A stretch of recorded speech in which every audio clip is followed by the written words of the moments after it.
Salut, bienvenue sur ma chaîne. Voilà, je suis très contente de vous retrouver aujourd'hui. Je suis avec un invité, ce qui est très rare, mais sinon il est spécial et c'est la raison pour laquelle je l'ai invité aujourd'hui. Donc on va parler du problème de la disponibilité des poussins d'un jour au Cameroun et peut-être aussi en Afrique. Donc voilà, c'est la raison pour laquelle j'ai invité le docteur Martin Toukam. Je vous laisse se présenter en fait. Bonjour César, merci pour l'invitation. Moi, je m'appelle Martin Toukam, je suis vétérinaire de formation et je suis aussi le promoteur du cabinet Vétagro Conseil qui fait dans le conseil et l'accompagnement dans le domaine agro-pastoral. Et je suis également en voie pour devenir banquier afin de plus vous servir davantage. Donc, avec le sujet qui était très intéressant, je ne pouvais pas décliner l'invitation, quoi. Malgré que l'emploi du temps, c'est on essaie de trouver le temps pour servir les Africains, car notre objectif c'est de pouvoir permettre à l'Afrique de sortir du noir, de permettre à l'Afrique de s'avancer, afin de se positionner un peu sur le même niveau que les autres continents. Pourquoi pas le dépasser? C'est ça vraiment notre objectif à tous ici. Donc justement, comme j'introduisais déjà au départ, on va parler des poussins d'un jour. Alors, ce que moi je remarque ici au Cameroun, c'est que lorsque tu passes une commande pour commencer un élevage, que ce soit de chair ou de pondeuse, tu es d'accord avec moi? Oui. Il y a vraiment une espèce de pénurie. Tu peux attendre les poussins 1 mois, 2 mois et plus même. Donc du coup, il y a un problème. Ces poussins d'un jour, ils arrivent d'où? Pourquoi est-ce qu'ils sont si rares? Oui, bon, déjà pour parler des poussins d'un jour, donc nous avons au Cameroun, en termes d'élevage industriel, nous avons deux grandes catégories. Soit l'élevage des poules pondeuses, soit l'élevage des poulets de chair. Donc c'est ça qui est le plus récurrent parce qu'il y a un second type d'élevage qu'on appelle couramment l'élevage traditionnel. Mais comme tous les facteurs de cet élevage dépendent du Cameroun, cet élevage n'est pas concerné par les sujets que nous allons aborder aujourd'hui. Donc pour revenir aux poussins d'un jour, concernant l'origine des poussins chairs et les poussins pondeuses, ils ont presque les mêmes origines. Parce que ce que vous devez savoir déjà, c'est que nous importons essentiellement ces poussins-là. Peut-être on a des accouveurs sur le plan local qui produisent des poussins qu'on appelle poussins d'un jour. Mais il ne faut pas que les gens se trompent. Ces poussins-là ne sont pas produits au Cameroun. Ces poussins proviennent de ce qu'on appelle les grands parentaux. Donc, tu vas me permettre de présenter d'abord la chaîne de valeur de cet élevage-là. Donc, en haut de la chaîne, nous avons d'abord ce qu'on appelle les grands parentaux.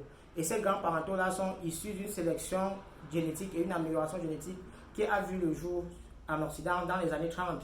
Vous savez, c'est souvent dans les difficultés qu'on trouve les solutions à nos problèmes. Donc, dans les années 30, avec la guerre qui sévissait, il fallait trouver un moyen. Donc, les gars, on sortait, ça faisait 11 ans qu'on sortait de la Première Guerre mondiale. Et les gens étaient en voie de préparer la Seconde Guerre mondiale sans même connaître. Donc, il fallait trouver un moyen de nourrir la population qui était vraiment grandissante. Et les gars ont commencé dans les années 30 à sélectionner sur les différentes races qu'il y avait chez eux pour pouvoir améliorer leur productivité. Et c'est comme ça qu'ils ont abouti au fur et à mesure à la mise sur le marché des races hautement performantes comme nous avons aujourd'hui. Notamment les poussins pondeuses qui peuvent produire jusqu'à 300 œufs l'année, des poulets de chair qui deviennent de plus en plus performants au bout de 35 jours. On a 2 kilos et voire plus. Donc après ces grands parentaux-là, la sélection a abouti aux grands parentaux qui produisent ce qu'on appelle les parentaux. Et c'est souvent ce qu'on rencontre au Cameroun. Donc comme d'habitude, l'Afrique est derrière surtout, et comme le Cameroun fait partie de l'Afrique, il se comporte aussi comme tous les autres pays africains. Nous n'avons pas mené cette recherche-là, les autres l'ont fait pour nous. Du coup, c'est eux qui détiennent les grands parentaux.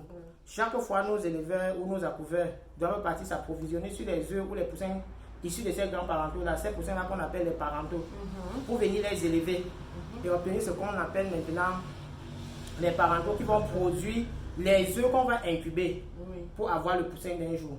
Donc on a les grands parentaux, les parentaux, et maintenant les parentaux vont nous donner les œufs qui vont nous donner les poussins d'un jour. Ceux qui ont les moyens, comme je l'ai mentionné tout à l'heure, ceux qui ont les moyens vont faire venir les œufs des grands parentaux ou les poussins des grands parentaux. Ceux qui n'ont pas les moyens vont directement importer les œufs à couver pour produire, donc les œufs à couver issus des parentaux pour produire les poussins d'un jour. J'ai une question s'il te plaît. Oui. Alors, lorsqu'on a les parentaux, ça ne suffit pas. Non, quand ceux qui ont les moyens, comme tu as dit, vont chercher en Occident les parentaux, ça ne suffit pas pour arrêter la dépendance? Non, ça ne suffit pas. Pourquoi? Parce que quelqu'un ne va pas travailler, il va profiter du fruit de son travail. Je suis d'accord, mais vu que ce sont les parents, ils ne peuvent pas. Donc, en fait, tout se joue au niveau des grands parentaux. Ok. Quand les gars nous livrent les parentaux, ils savent qu'avec ces parentaux-là, le produit ici des parentaux en fait est destiné à la consommation. Parce que ce produit ne sera plus productif sur le plan de production des poussins. Et lorsque le parental meurt, ça va? Oui, ici, en fait, lorsque il y a un délai de production qui est généralement, bon, de production sur le plan économique, qui est généralement du 8 mois. Ça voudrait dire que quand tu prends les poussins parentaux, tu vas faire 6 mois avec eux à la ferme, ils vont commencer à produire des œufs. Au bout d'un an, tu dois les revendre pour recommencer.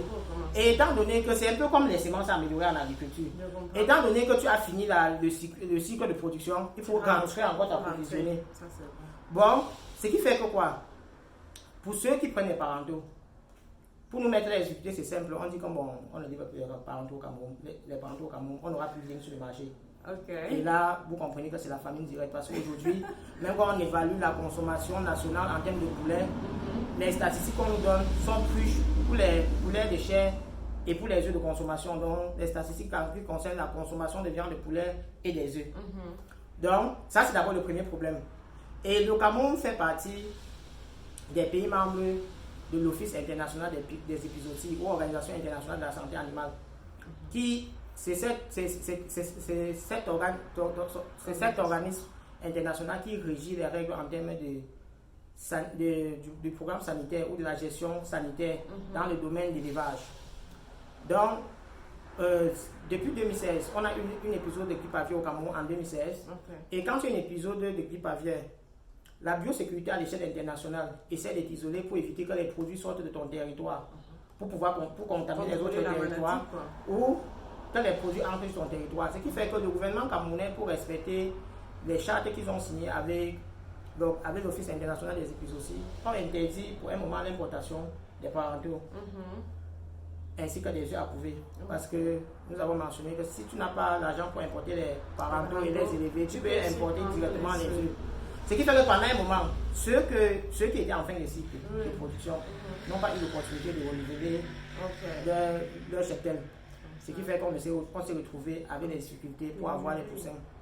Donc, la production s'est retrouvée inférieure à la demande.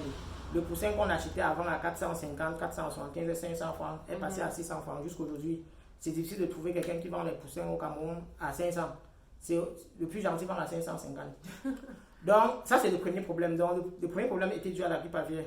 On a d'abord interdit l'importation, après on a limité les quantités importées.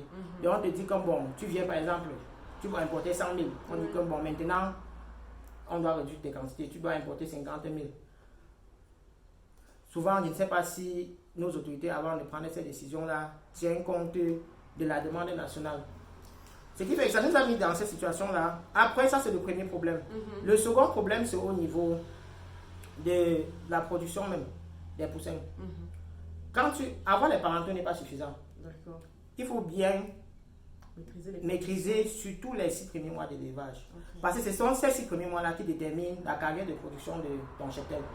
Pourquoi? Parce que pendant les 6 premiers mois, l'animal prépare son organisme pour la production. S'il n'est pas bien nourri, ça peut être en excès ou en déficit, c'est un problème. Donc, quand tu rates des tables là, si tu as un cheptel de parental et tu rates des tables là, tu n'auras pas le nombre d'œufs suffisant pour couvrir tes charges et pouvoir mettre un produit sur le marché, un produit compétitif ou abordable sur le marché. Lorsque tu as même réussi cette étape là, il faut maintenant au niveau. Donc, notre problème vient souvent à cause de la non-maîtrise des techniques de production au niveau de nos approuveurs ou de nos éleveurs ou de nos entrepreneurs qui font dans les fermes parentales. Ça peut être les anciens ou les nouveaux qui arrivent sur le marché, qui ne maîtrisent pas encore trop parce que bon, l'élevage, comme toi tu fais un peu dedans, tu sais ce que c'est que l'élevage, moindre erreur et tu le payes cash. Donc ça c'est le second problème. Mais tu peux également avoir les œufs. Tu parviens à produire les œufs en quantité suffisante, bien. Tu vas maintenant réussir le processus d'incubation. Et le processus d'incubation, c'est une autre science. Il faut d'abord avoir les bons incubateurs, avoir les bons œufs et réussir la technique. Mais au Cameroun, bon, c'est notre pays, avec notre Eneo, on fait même cette vidéo sans on ne sait même pas ce qu'on peut dire. Donc, si tu ne prends pas les précautions et que tu n'as pas un personnel discipliné, en fait, tu peux te retrouver dans les grandes difficultés à cause des coupures électriques. Parce que tu peux bien avoir le groupe électrogène, on coupe la lumière à 20 h, tes gars n'allument pas le groupe, c'est à 6 h qu'ils consacrent qu'on a coupé la lumière. Ça, Voilà. c'est un autre débat Voilà. à gérer. Donc ça, ce sont les différentes étapes où on a le plus de difficultés. Maintenant, quelles sont les causes? On a évoqué la grippe aviaire, on a évoqué les techniques, la maîtrise des techniques de production, on a évoqué les réalités économiques. Voilà. À côté de cela, maintenant, il y a aussi le comportement des éleveurs. Vous savez, le cycle de production d'un poussin, lorsqu'on a l'œuf, c'est 21 jours. Ça voudrait dire que si tu décides aujourd'hui de te lancer dans la production des poussins d'un jour, tu mets sur pied les incubateurs de, disons, 100 000 places. Ça, c'est déjà un investissement que tu as fait qu'il faut rentabiliser. Ça voudrait dire que tu dois te rassurer en fonction de ton programme de production, quand tu fais une production continue tout au long de l'année. Or, au Cameroun, on a les producteurs permanents, maintenant on a les producteurs occasionnels. Nous sommes en juillet, bientôt il y aura les producteurs de décembre. Donc les gens qui vont se lancer dans l'élevage seulement pour décembre. Seulement pour la fête. Ce qui fait qu'en août, tu vas encore entendre que oh, le poussin au Cameroun est passé à 650. Oh, le poussin au Cameroun, c'est tout simplement passé à les nouveaux acteurs qui arrivent sur le marché et qui augmentent la demande. Mais maintenant, si l'entrepreneur ou l'appuveur ne maîtrise pas son marché, il va dire ah, on est bien augmenté, il faut que j'augmente ma capacité de production. Il va augmenter sa capacité de production. Après décembre, en janvier, on ne demande même plus les poussins. C'est pour ça que c'est souvent en janvier que le prix des poussins chute au Cameroun. Malheureusement, on n'a même pas observé ce phénomène-là l'année dernière à cause des raisons que nous avons évoquées plus tôt. Donc, c'est ça qui fait que nos appuveurs aussi ne sont pas constants. Ils savent que la demande n'est pas constante. Donc, on a les gars aujourd'hui qui font dans la production, demain ils ne sont plus là. Et du coup, l'appuveur essaie de s'arrimer essaye d'organiser sa production en fonction du rythme du marché. Et souvent, il se trompe. Donc, souvent, il y a les nouveaux producteurs vraiment qui sont arrivés, qui se sont installés. Et le gars, il pense que ce sont tous les gars qui sont venus l'année passée et qui vont repartir. Du coup, on se retrouve en sous-production. Donc, si nous-mêmes, on veut régler le problème de manque de poussins, il faut qu'on permette aux approuveurs de connaître la demande exacte. Donc, où nous sommes les producteurs, où nous ne le sommes pas. C'est ça. Parce que les gens, souvent, ils veulent faire l'entrepreneuriat, mais ils ne veulent pas assumer les conséquences de l'entrepreneuriat. Tu veux dire quoi? Qu'il faut être sérieux aussi. Oui, il faut être sérieux. Dans comment dire, l'entreprise qu'on commence. Oui, il faut être sérieux. Si tu décides d'être un producteur, tu le fais effectivement et tu essayes d'atteindre les objectifs de production. Oui, et tu le fais très bien. Et tu restes même quand il y a des difficultés. Parce que c'est souvent ça le problème. Quelqu'un vient lancer, il pense dans une banque, il va devenir millionnaire parce que peut-être il a vu dans une vidéo, dans une formation, que comment rentabiliser son argent à 50 ou à 60% avec l'élevage de poulet de chair. Il est surpris. Qu'en fait, après sa première année, il a plutôt rentabilisé au sens inverse, à au moins 67%. Et il dit comme bon, je suis plus là. Je laisse tomber. C'est souvent à cette heure-là, à ce moment-là, qu'il est en train de maîtriser même la chaîne de production. Exactement. Donc nous devons également permettre à nos approuveurs d'avoir une idée exacte de la demande pour pouvoir s'organiser au niveau de la production. Maintenant, au Cameroun, en plus de cela, il y a un petit problème au niveau des approuveurs. C'est une sorte de ligopole. Donc, tu sors là, tu dis que tu pars dans une fournerie, tu dis que je veux les poussins d'un jour. On va te proposer soit les poussins de la société X ou les poussins de la société Y. Ça serait difficile quand tu trouves une société A ou une société B. Donc on les connaît déjà. Ils sont là. Maintenant, quand ils sont là, ils se permettent de faire souvent certaines choses. Ils peuvent se décider comme on crée un peu la pénurie. Vraiment. Depuis là, le prix est trop bas. Donc on crée un peu la pénurie pour un peu augmenter nos coûts. Pas de poussins. Donc, ce sont ces différents éléments-là qui expliquent souvent le manque de poussins sur le marché camerounais. Donc maintenant, c'est à nous, les acteurs, les Africains et les acteurs de la filière avicole, à travailler pour mettre sur pied les solutions. Et les éleveurs doivent aussi avoir les astuces pour pouvoir éviter ce manque de poussins-là, parce qu'il y a les stratégies. Je pense que nous avons prévu quelque chose, une autre vidéo pour parler de ça, où on va expliquer aux gens comment à court terme, à moyen et à long terme, nous pouvons éviter ce problème-là. Voilà. Justement, c'est bien que tu en parles. Il y a une seconde vidéo justement qui fait suite à celle-ci, qui sera sur la chaîne de Martin, d'accord, parce qu'il y a une chaîne YouTube aussi, et qui va proposer des solutions à ce problème-là. Voilà, des solutions locales, comme je dis, à court, moyen et à long terme pour le problème des poussins d'un jour au Cameroun. Donc voilà, je t'invite, je vais mettre le lien dans le box info, je t'invite à cliquer dessus et on se retrouve sur la chaîne de Martin. Merci Martin. Merci. Merci.